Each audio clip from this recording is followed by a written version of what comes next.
Welcome to the Brainz Magazine podcast, a podcast with in-depth interviews and conversations with world-class entrepreneurs, expert coaches, industry leaders, and international celebrities.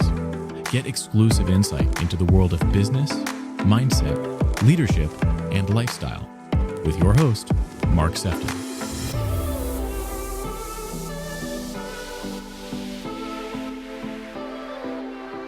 I want to welcome you to this next episode of the Brainz Magazine podcast. And today we're going to catch up with Drew Binsky. Drew is the author of Just Go. He's a world traveler as well as a video creator. Drew, how are you today? I'm all right. It's a lovely morning here in Phoenix, Arizona, and I'm very much looking forward to chatting with you. Me too. And I think it's really exciting, the fact that it's slightly different to a lot of the guests that I've had the privilege of interviewing, because obviously, while you definitely identify as being entrepreneurial and have that ability to solve problems, obviously really focused on traveling. I'm kind of really excited actually about this because there's a lot of people that love travel, me included. And so this kind of gives me a chance to kind of spread my wings as much as yours, hopefully. So really excited for this one. Appreciate it. Yeah, I have a lot to talk about, and I'm an open book, so you can pick my brain on the entrepreneurial aspect, the travel aspect, how to be a video creator, anything I'm willing to share. So let's dive in. Sounds good, yeah. And I've got one question as well from the Brainz community. It's not something that I've done before, but I thought because I was interviewing you to see what my favorite question was from the community to ask you. So I'll make sure I do that as well at the end. Now, you having visited all 197 countries, I mean, my first question with that was like, do you know, Drew, how many people, like a percentage maybe rather than actual figure, have actually done that? There's a rough estimate between 250 and 300 people have actually been to every country in the world. A lot of other people claim to have, but there are certain ways that you can submit evidence like photos and videos and passport stamps and plane tickets to verify. And yeah, it's around 250. That's wild. Like that alone, how does that feel? It's a good feeling. It just takes a lot of patience, time, and money, essentially. And a lot of people don't have all three of those things to travel the world. Yeah, I I get mean, that. it's difficult. It's anyone can do it. It's not like I'm not like climbing Mount Everest where it's like that's like impossible for most people. Um, it just takes a lot of waiting to get visas and being patient because like, you know, getting sick or plans don't go, as you want them to go. And of course it's expensive, but there are travel hacks that you can do to keep it cheaper. But yeah, so it took me like 11 years to travel every country. That is unbelievable. And typically when you go to a country, Drew, are you going to do something that's a little abstract, a little risky, a little different, or rather than, if people come to England, they always talk about London, and it's almost like there's way more to England than London.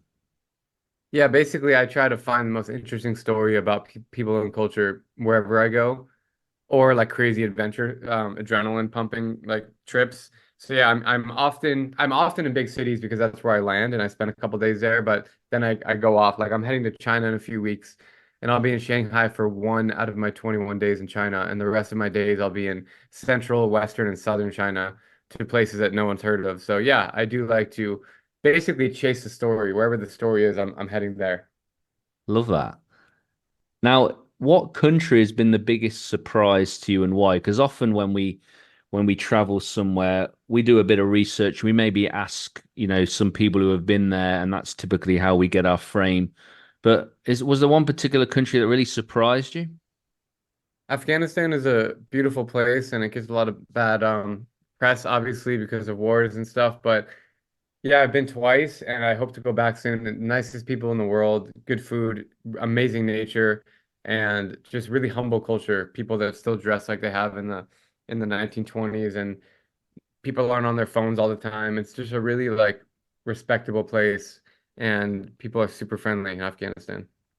That is lovely to hear, because you don't hear that. You're quite right.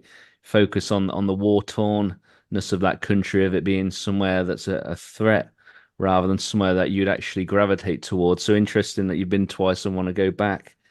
I recently heard, and I think you're the perfect person to kind of get a measured response on this one. I recently heard that it's not the journey, it's not the destination, but it's the company that matters the most. With somebody who's Mhm. traveled so much, where do you sit with that thought? Traveling solo does have its perks, depending on the place. But yeah, I'm always usually if I'm not with my wife or a good friend, then I'm with a local person in that country. Or even if I'm with my wife, we still find a local person because they know the layout of the land, they speak the language, and they can help keep you safe and navigate. And also, it's great to share a cultural experience with someone who's from the country in the same way that if a guy from South Sudan wanted to visit England and you got connected with him, for him it would be such a cool experience to meet you and have you show him around England. So it's the same thing. So yeah, I'm often with local people. Yeah. Mm. Mm. Entrepreneurship is clearly in your blood, Drew. Where do you think that comes from? I'm always fascinated because, we have that whole debate, entrepreneurs born or made, but few, where do you feel that desire comes from? It's a good question. I don't know. Like when I went to university, I went to Wisconsin across the country by myself, didn't know anyone. I guess I was just a risk taker. I just always wanted to change. Then I studied abroad in Prague, didn't know anyone in 2011. That was kind of my breaking point to get into all this stuff. And then I moved to Korea by myself again to teach English. So it was just those three moves right there are things that most people don't do. And they kind of I knowingly stepped out of my comfort zone and put myself in a situation to make friends and figure it out. So, but yeah, ever since college, I was taking entrepreneurship classes, but I don't know if I was born like, no, I don't think so. I don't think I was like in seventh, eighth, ninth grade. Like, I don't think any of this stuff crossed my mind. I was just living in my typical American bubble, even throughout high school. So yeah, I think just really going to college kind of changed my perspectives. Yeah. Now, I believe your wife's name is Deanna. Is that right? Correct. Yeah. Do we all need a Deanna in our life who went and bought you a video camera and really helped, you on this quest? Do you find that we need somebody like a Deanna who actually sees something in us that helps us move forward? Yeah, I think the success behind every man is a woman, and vice versa. I think you do need to have support. It doesn't have to be, a soulmate or a partner, but it could be a parent or something. But yeah, I think having that is really helpful, and she has pushed me a lot to create videos in the early days, and even today, she still gives me a lot of ideas, and she understands big picture stuff that sometimes I don't see because I'm laser focused on story by story. So it's very, very helpful. And I think when you think of the world's best entrepreneurs, they always have someone like that. So Mm. it's super important. Yeah, I always Like think even it's Mark Zuckerberg's wife, she's kind of in the background a lot. Like you don't hear her name a lot, but she's helping him with a lot of things, um, just from what I read online. So I think that's one example. mm. Yeah, it's beautiful, isn't it? I think when you've got somebody who believes in you and maybe sees something in you that you can't see in yourself, we all need that, and we need to be that to other people too. Absolutely. Now, you've been creating content for a long time, 12 million followers, 7 billion video views. What's the secret sauce for getting as many eyeballs on our content based on what we create? Consistency is the biggest. Most people will start and stop or give up. So I was doing daily videos for 3 years, and after I hit about 1,000 videos, I started doing three a week. Then I started doing one a week. Now I'm still doing one a week. So I've made about 1,500 videos, and when you do anything 1,500 times, you get pretty good at it. Like go hike the mountain. I don't know how many mountains are in England, but go hike a mountain. It's going to be awful the first time, and then we'll talk after, every 500 increments. You really just figure it out. And it's so, but like, it's hard to be consistent because you're essentially giving up on all other work opportunities and you're giving up on social life and you are like really investing in this bigger plan and it takes a lot of discipline. So it's just hard to do that. Like people just don't have the time or patience. That has been the major thing is just being consistent. And learning as I grow, networking and figuring out getting feedback from my audience in the same way that you just told me that you got questions from your community. I do that all the time. You need to give them what they want, essentially. And yeah, so it's evolved a lot since I started. It's not like when I look at my old videos in 2017, I cringe because they're not good, but that's how you start. That's just how, like, if you want to be a good golfer, then if you start playing golf now, you're not going to hit the ball very well. So it's just the same with anything. But I think the time and patience is the biggest thing that I think sets me and other like high level creators apart from the rest. I love what you said there about like when you look back on 2017 and cringe, I've and ahed about some of my YouTube videos that are still up there from when I first started and very much similar to you. But it's more about how I look, I think, than what I'm saying. I think what I'm saying is actually pretty good. Thank you. So funny. Really funny. So with that being said, Drew, do you hmm do you rank consistency more highly than the actual essence of what you're talking about, or in your case, showing? Is it about the fact just, showing up day after day? Is that more important than actual the content? They're both important, but yeah, I think consistency is more important because you figure out content over time, but you can't just figure out consistency. You can't start off posting one video a month and then change it. Like it's because I was posting so often and just being really, dedicated from the start. And then my content evolved over time and it's still evolving right now. So I think the consistency is the biggest thing. Like you can make 100 crap videos, but by the 101st video, it'll start to get better. As I told you, I've made 1,500 videos since 2017, since January 2017. So we're talking about 7.5 years now. So yeah, it's a lot of time, and Mm. you just got to stick with it. And it's not for everyone, I'll say. Like it's not for everyone, but for those who do want to take it seriously, it can be done. It just takes a lot of patience. That's a great answer and kind of profound. I'm glad that I asked it, and I love the way that you answered it. Thank you. Um, I just want to and this will be in some ways, but you're very good actually. You're very succinct in your answers, which is enabling us to actually cover a lot more ground that sometimes I'm not even able to. Sometimes I only get to ask 4 questions and it takes the whole time, but we're really making good progress. So I do appreciate the conciseness. But during your travels, which one moment was like the most exhilarating? For like adventure or for like culture, because they're different questions. Yeah, I think, the one that really kind of took your breath away. Um, I'll answer one from each. So for Yeah. adventure, there's this train in Mauritania in West Africa that starts from the middle of the Sahara Desert and it goes to the coast. And it's like a 25-hour train. And the train is not a passenger train. It's transporting iron ore, which is like a resource. And it looks like little pieces of black dirt, but they're kind of like magnetic. So this is both the longest and the heaviest train in the world. And me and my friend jumped on the back of it and rode it. We just had to make a bed out of the iron ore. We had to bring our own food, and it was it's like in Celsius, it was about 42 degrees in the day and Oof. like 2 degrees at night. So it was crazy just going through the Sahara Desert, seeing the stars. The train is really like jolty and jerky, and you feel like you're going to fly off of it. And it's super dangerous because if you do fly off of it, you're done because there's no communities and no people. And it's just like an absolute like when you're done with it, your face is just covered in black iron ore. And that was just a crazy adventure. I really enjoyed that one.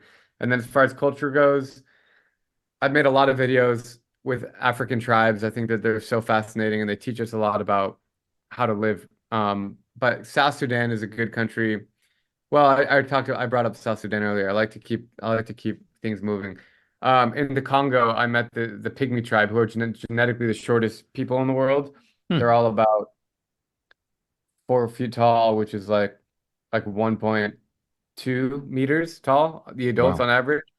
But they really celebrate life to the fullest. They cultivate their own wine, and so they're always drinking and having dancing around the fire. And like I visited other groups of people or tribes that kind of don't seem happy and they're just kind of living, keep trying to get through the hardships. But these people were just so welcoming, and the chief was there and dancing. And um, I went with on my honeymoon with Deanna in 2023 last year, and we just had a blast. And we hiked up the big hill, and we slept overnight with them in their little huts. And it's the only time I've gotten bed bugs in my life was that night. But bed bugs aside, it was really fun, and I just live for these kind of experiences that are really original that people can't find. You can't just like book a tour there. Like I had a local friend who knew the community, and then he matched me with the chief, and then the chief took us up. So like no one does these kind of things, and that's the kind of stuff that I really thrive off of. Experiences that are new and unique, and not going to Tokyo and walking around. Or I do that anyways, but I Yeah. like to find things that are really, really off the beaten path, which is why, shockingly, I've been to London one time in my life, and I've I've spent like a year and a half of my life total in Europe. And this summer I'm going to be in Prague the whole summer to get out of the heat in Phoenix. So I actually might go to London this summer, but it's not that I don't like London. I just find a lot of joy in go. I'd rather go to Albania or Romania or Moldova than go to London. And I know a lot of your podcast people are probably gonna hate me for saying that, but if I relate it to my own country, I don't really like going to New York. I'll go for like a day or two, but I'd much rather go somewhere else. I'm going to West Virginia tomorrow, which is way more exciting than New York, and I can get into that if you want to know why I'm going there. Yeah. Yeah, I mean, of course you can tell us why you're heading there, and I totally get it though. Like what you're saying, you'd rather go, and it sounds like the exhilarating moments are those moments where they're not planned, they're not necessarily a free for all. They're very much very bespoke and very individual for you, which I understand. Yeah, yeah, definitely. Everyone's different. To each their own. That's a really good quote, or whoever came up with that sentence. But yeah, I think everyone's kind of got their own thing that works for them and what doesn't. But you just got to stay true to yourself. And if something makes you happy, then do more of it. If you're really stressed about something, then hit the brakes. It's easier said than done. But yeah, I'm still figuring all this stuff out as I go. Makes sense. Next question along the same lines. But when I was in Cyprus, there was a point when I was on a boat last year, and it for me, I'd really identify it as bliss because it just felt like that I didn't have a care in the world. Everything was just as it needed to be. My body was light, had a clear head, just was amazing. What was your number one moment of bliss? Great question. I often have a lot of moments, but they're short. So I'm guessing your trip was more than 24 hours in Cyprus. Hmm. I often like I was in the Amazon in Brazil about 3 weeks ago, and I was trekking with the guy who lives alone in the Amazon. Like that was super cool. There's no phone signal. But the true answer to your question is Antarctica. I've been twice, and I was there in December, and I went to the actual geographic South Pole, which only about 2,000 people have ever been in the history of the world. It's really difficult to get to the actual pole of the South Pole. About 100,000 people a year visit Antarctica as a continent, but about 200 a year visit the actual South Pole. So that trip was crazy. And once again, there's no Wi-Fi, no internet, and Antarctica is the most beautiful place in the world for many reasons. So I think like your Cyprus is my Antarctica, I would Mm. say. Mm. Yeah. And then last one on this particular thought is just the scariest moment. What was the one where you're like, oh my days, what am I doing? There's a lot of those. I would probably say getting detained on the border of North Korea and Russia a week before the war with Ukraine broke out was probably the scariest moment of my life because I tried to go to this border. I was in Russia. I tried to go to this border town on North Korea. I've been to North Korea. I can speak Korean, and I'm just really fascinated with North Korea. And in 2 weeks from now, I'll be at the China-North Korea border. So I was at the Russian border. I didn't have the special permit to be there, and so the police took my phone. They kicked me away from my friends, and they took me in this like detention center for 3 hours. They didn't handcuff me, but it was essentially like I was full on detained, strip searched, and then through Google Translate had to answer like a million questions on what I was doing there. And I thought they were gonna take me like behind bars, or they were gonna, you know, take me like into a place that I wouldn't be able to even contact my family or friends. but thankfully my friends were able to bail me out. But that's when the war, the rumors of the war were heating up, Mm, and literally 2 days after I left Russia, they invaded Ukraine. So this was in like March 2021, mm. February or March 2021, 2021, 2022. It was 2021, 2022. Sorry, I think it was 2021. Yeah, it was 2021. And so that was a really scary time. But I have a lot of stories like that. But I think I was most scared because American passport with a camera in my hand, being in Russia and North Korea are not places you want to be. Yeah, I Yeah. get that. Obviously, Yeah. there's a lot of people that love to travel. How can we become better travelers?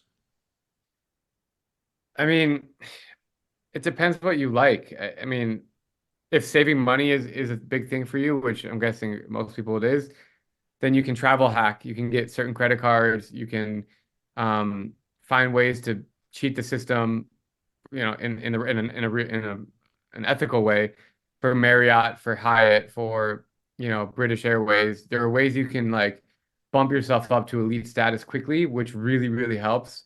You get to board first, you get bumped up to first grade, or you get a late checkout in the hotel, or you get bumped up to a nicer room. Like those things make travel way more convenient. So that's one way. And I have a travel course on my website where I kind of walk people through all these kind of things from travel points and hacks and secrets and like, there are apps on your phone that you can use and there's ways to meet local people.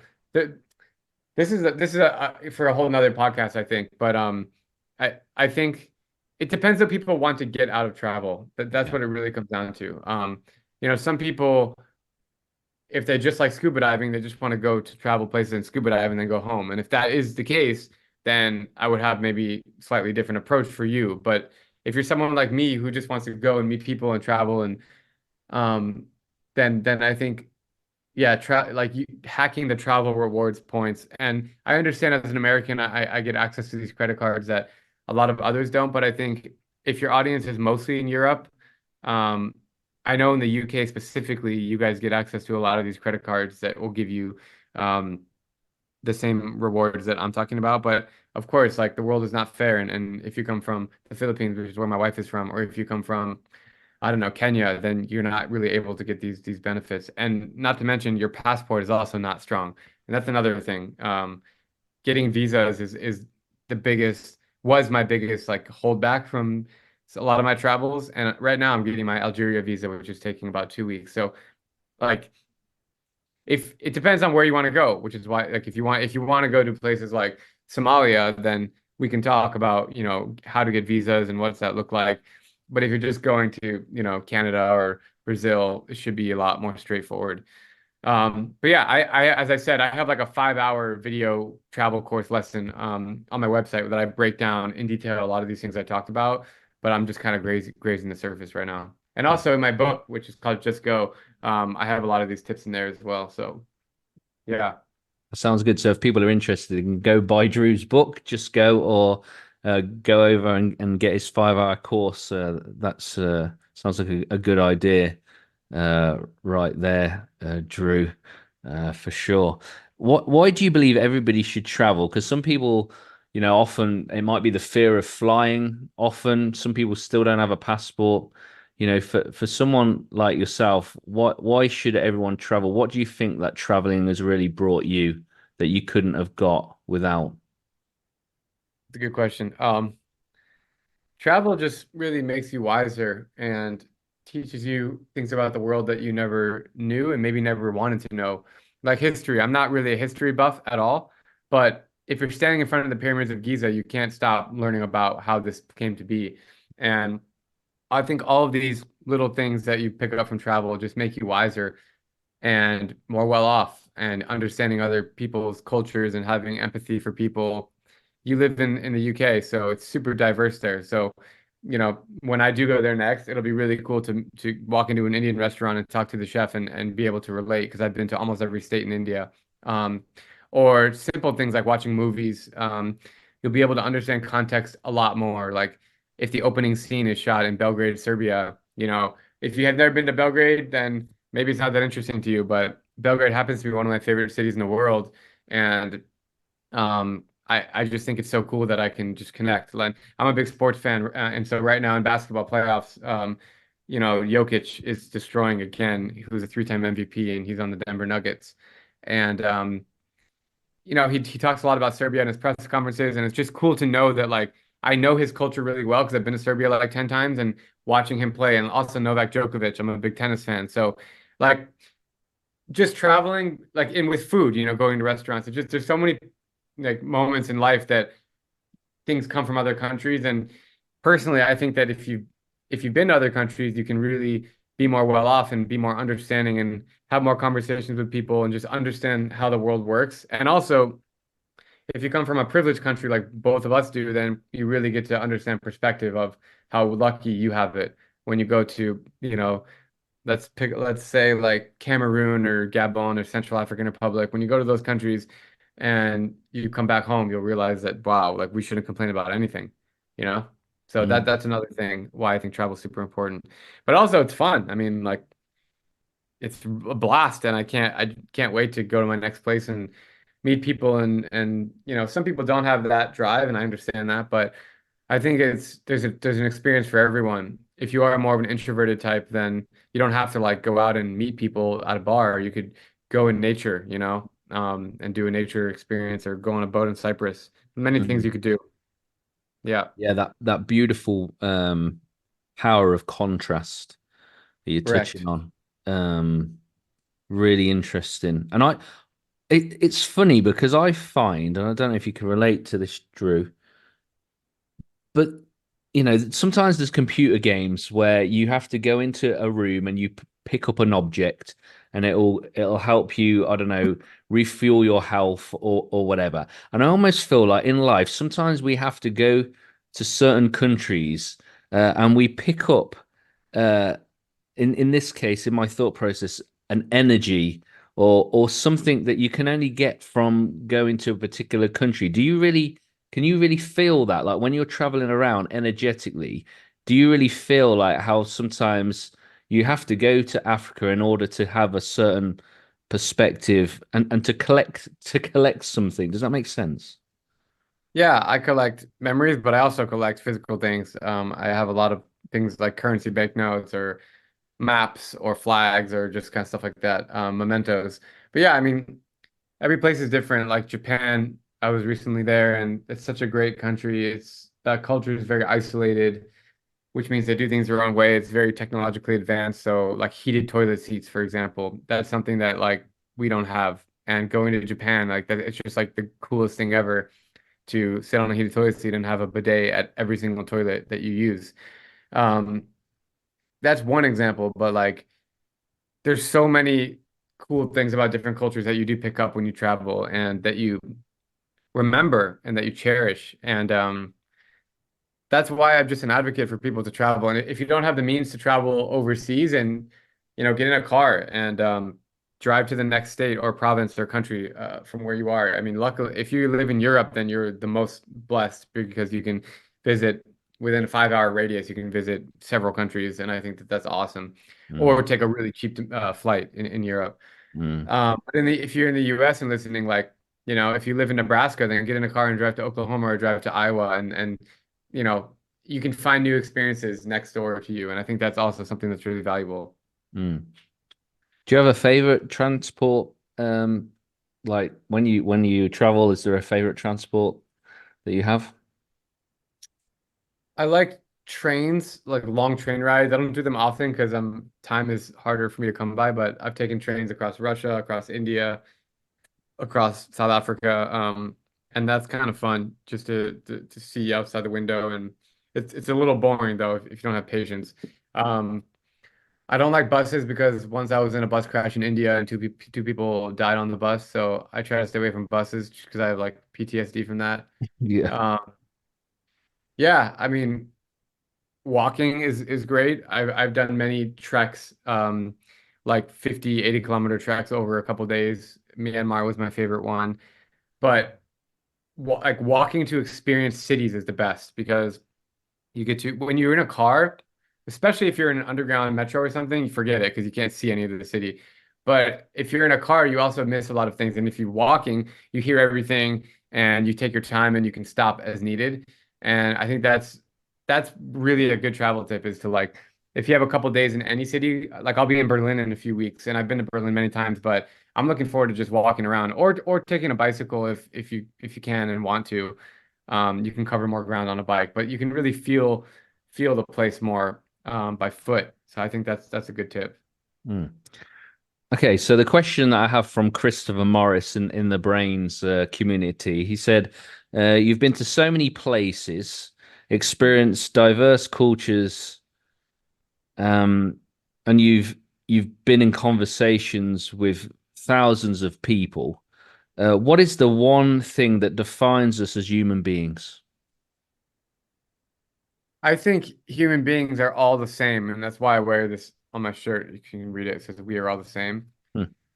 I mean, yeah, like on the physical, we might look different, but all humans, they want to love and feel loved, and they need to have a job, to have a roof over their head, and they need to eat, and they need to sleep, and they need to get an education. So that's a really rewarding takeaway that I've had from visiting every country is that like no matter where I am, like you can connect with other people and everybody smiles in the same language and people like listening to music and you know playing jokes with their friends. Everyone's always joking around everywhere. And so I think that's really cool to know that people are always the same. And I'm Jewish, and I think a lot of people come to me and they're like, "Oh, why would you go to Syria or whatever, Yemen as a Jew?" And I'm like, I think it's really great because I openly tell people that I'm Jewish, and they're always like fascinated by it because they have never met a Jew, and like Judaism as a religion is a part of their, Quran and their teachings and their readings because it's such an ancient, religion. So I think just breaking stereotypes is another thing. Like people always are so scared to visit, but I can tell you from firsthand experience that when you actually go and meet people, they're really kind. And yeah, like there are bad people in the world. The Taliban took over Afghanistan, but like 98% of Afghans are not Taliban and they're really kind and like warm-hearted people. Mm. So, I just think that people are really good and kind and hospitable and they want to show you around their country and they would love to make a new friend. And I think it's just fear that holds us back of like, oh, what if we get kidnapped or mugged or if someone shoots us or what if I'm here at night? I mean, there's some neighborhoods in Phoenix that are way more dangerous than Iran or Lebanon, way more. Like a mile east of my house right now, I wouldn't dare walk alone. So Mm. it's all about perspective. Mm. We've only got a couple of minutes left, but Drew, I always like to give guests a chance to share anything intuitively or anything that you really have on the tip of your tongue or maybe in your heart or in your thought that you just want to share that we haven't touched on. Now's your chance.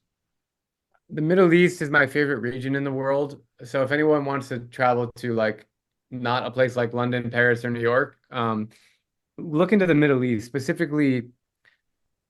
I mean, like Lebanon, Beirut, I know that there's war or whatever happening now, but if we remove all of that, I think Beirut's a great starting point. It's so, so fascinating. Um, and even places like Dubai and Qatar and Saudi Arabia now is opening up. People are so, so, so friendly, um, extremely hospitable, and it'll show you a different, like everyone in the world, if they haven't been in the Middle East, there's like this like even if you're the most understanding and open-minded and liberal person in the world, there's still like a tiny like spark that goes off in your head when you hear the word Middle East because it's like terrorism, danger, whatever. But I just think that it's the friendliest region in the world, and I always tell people to go there. If you're a little more adventurous, you can go into Iran, which is also really safe. But as a U.S. passport holder, it's almost impossible. As an EU passport holder, you can go visa on arrival. I'm not sure about UK passport holder, but I look into Iran too. It's a really beautiful country, and once again, people are super friendly. Um, I just want to show some love to the Middle East. I think it's a great place. Yeah. Yeah, and there's a big boxing match happening next weekend as well, isn't there? Where there is? Is it in Jeddah? Oh, with Jake Paul and Mike Tyson.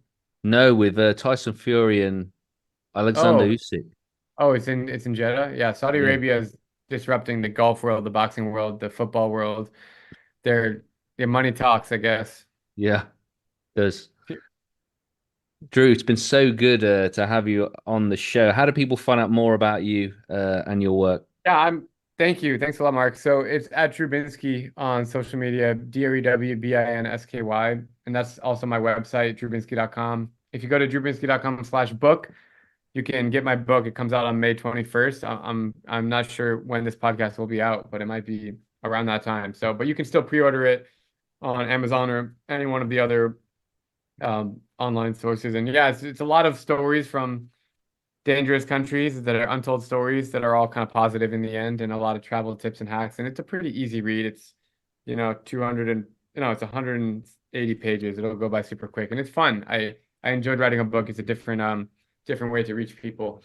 And also, like, my YouTube stories is where I post weekly from my crazy adventures. So that's another place you can watch some stories. But yeah, I really appreciate you having me on, Mark, and it's been a blast to talk. And hopefully your audience found some wisdom from this. I'm sure they did, and I know that you got a birthday coming up as well. I'm kind of surprised you didn't release your book on the 24th of May. Yeah, just 3 days. I don't know why. My book publisher decided that one, I guess. It stood out for me the 24th of May because it's the same birthday as my son. Oh, that's awesome. How Yeah, old did he turn? he'll turn 15. 15? Yep, That's awesome. Tell him happy birthday. I Good for will. him.